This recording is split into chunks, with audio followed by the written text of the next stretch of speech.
Republic বাংলার মুখোমুখি কসবা ল কলেজে প্রাক্তনী 2017 সালে নতুন করে কলেজে ভর্তি হয় মনোজিৎ এবং কলেজে মনোজিতের খুব দাপট ছিল। কলেজে মনোজিতের আলাদা দল ছিল। কলেজে পড়াশোনায় বাধা দিত মনোজিতের দল। মেয়েদের ওপর নির্যাতন করত মনোজিতরা। অধ্যাপকরা কিছুই বলতেন না। থানায় গিয়ে বসে থাকতো অধ্যাপক এবং ছাত্ররা। মনোজিতের ভয়ে নাকি কলেজ ছাড়তে বাধ্য হয়েছেন তিনি। 6 মাস পড়াশোনা করতে পারেননি। রিপাবলিক বাংলায় এমনটা জানিয়েছেন ল কলেজের প্রাক্তনী। কসবা ল কলেজে কিভাবে অত্যাচার করা হতো, কি করা হতো যদি একটু বলেন। হ্যাঁ, নিশ্চয়ই। যদিও আমি খুব একটা বেশি দিন ওই কলেজে পড়িনি, কিন্তু যে কদিন ওখানে ছিলাম আমি অ্যাজ আ স্টুডেন্ট, কলেজে 7:30টার সময় ঢোকার থেকে আপনি বলতে পারেন যেখানে আমাদের কলেজ শেষ হতো 11টার সময়, আমাদেরকে কলেজে বলতে পারেন আটকে রাখা হতো। তার কারণ হলো আমাদের ইউনিয়ন আটকে রাখতো। ইউনিয়ন বলতে যে ব্যক্তিটি এখন ট্রেন্ডিং বলতে পারেন পুরো সোশ্যাল মিডিয়াতে, উনি অ্যাকচুয়ালি আটকে রাখতেন এবং বলতেন বস কথা আছে, বস কথা আছে। তো যাই হোক, আমরা যারা তার কথা শুনতাম না, মানে বলতে পারেন কলেজে আমাদেরকে এক কোনায় ঠেলে দেওয়া হতো। বিগত 5 বছর ধরে সে ফেল করছে, তবু তাকে কোর্সে রাখা হয়েছে, আমি জানি না কেন। আচ্ছা, তো বলতে পারেন সে আমার ইয়ার মেটি, একসাথেই আমরা পাস আউট হয়েছি। ওই যেটুকু সময় তাকে পেয়েছি, যেমন আমি বুঝেছি, সে মানুষ হিসেবে একদমই ভালো ছিল না।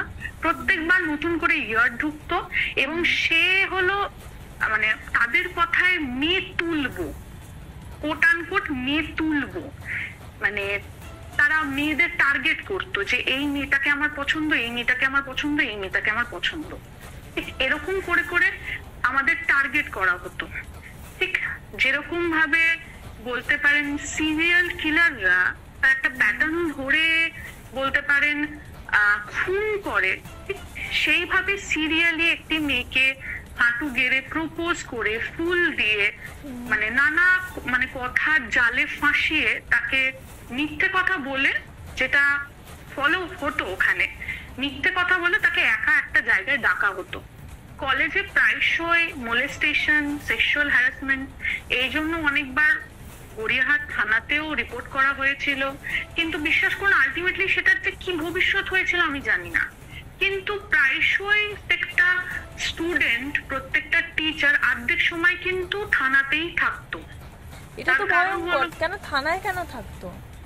তার কারণ যদি ওদের এগেইনস্টে কিছু করা হতো তাহলে শুধুমাত্র স্টুডেন্টদের ভয় দেখানো, মারধর করা, এইটুকুতেই ব্যাপারটা সীমিত থাকতো না। এমনকি প্রিন্সিপালের ঘরে ঢুকে জিনিস ভাঙচুর সবকিছুই করা হতো। এটা আমার নিজের চোখে দেখা। মানে এতটা হাত, কার হাত ছিল এত বড়?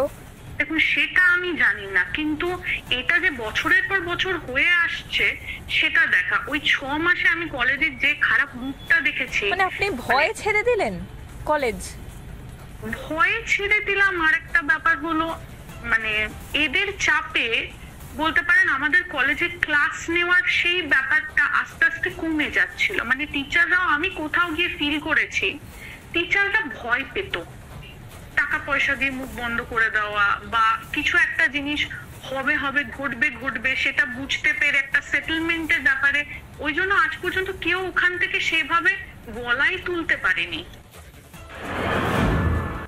গতকাল নির্যাতিতা তরুণীকে নিয়ে আসে কলকাতা পুলিশের আধিকারিকরা এই কসবা ল কলেজে, এবং তারপর তাকে দিয়ে কিন্তু যে পুনর্নির্মাণ, সেই পুনর্নির্মাণের প্রক্রিয়া শুরু হয়। গোটা পুনর্নির্মাণ প্রক্রিয়ার ভিডিওগ্রাফি করা হয়। কোথায় কি ধরনের ঘটনা ঘটেছিল তার সম্পর্কিত বিবরণ দেন এই তরুণীর তদন্তকারী আধিকারিকদের, এবং এর পাশাপাশি 3টি সোয়াব কিন্তু ইতিমধ্যেই কালেকশন করা হয়েছে তদন্তকারী আধিকারিকদের তরফ থেকে। সেগুলো ডিএনএ ম্যাচিং করে দেখা হচ্ছে, এবং এই তরুণীকে যখন গতকাল এখানে পুনর্নির্মাণ করানো হয় তখন সেখানে প্রতিটা ঘটনাক্রমকে যে ভিডিওগ্রাফি করা হয়েছে সেটাও কিন্তু তদন্তের ক্ষেত্রে অত্যন্ত গুরুত্বপূর্ণ বলে জানাচ্ছেন তদন্তকারী আধিকারিকরা। এবং তারা যেটা বলছেন যে এই গোটা ঘটনার ক্ষেত্রে কিন্তু যে টাইমলাইন সেটা অত্যন্ত গুরুত্বপূর্ণ, বিশেষত যখন এই নিরাপত্তারক্ষীকে বেরিয়ে যেতে বলা হয় সেখান থেকে কিন্তু রাত্রি 10টা পর্যন্ত যে টাইমলাইন সেটাকেই কিন্তু সাজানোর চেষ্টা করছেন তদন্তকারী আধিকারিকরা। ক্যামেরায় আলী হোসেনের সঙ্গে অর্ণব মজুমদারের রিপোর্ট, রিপাবলিক বাংলা, কলকাতা।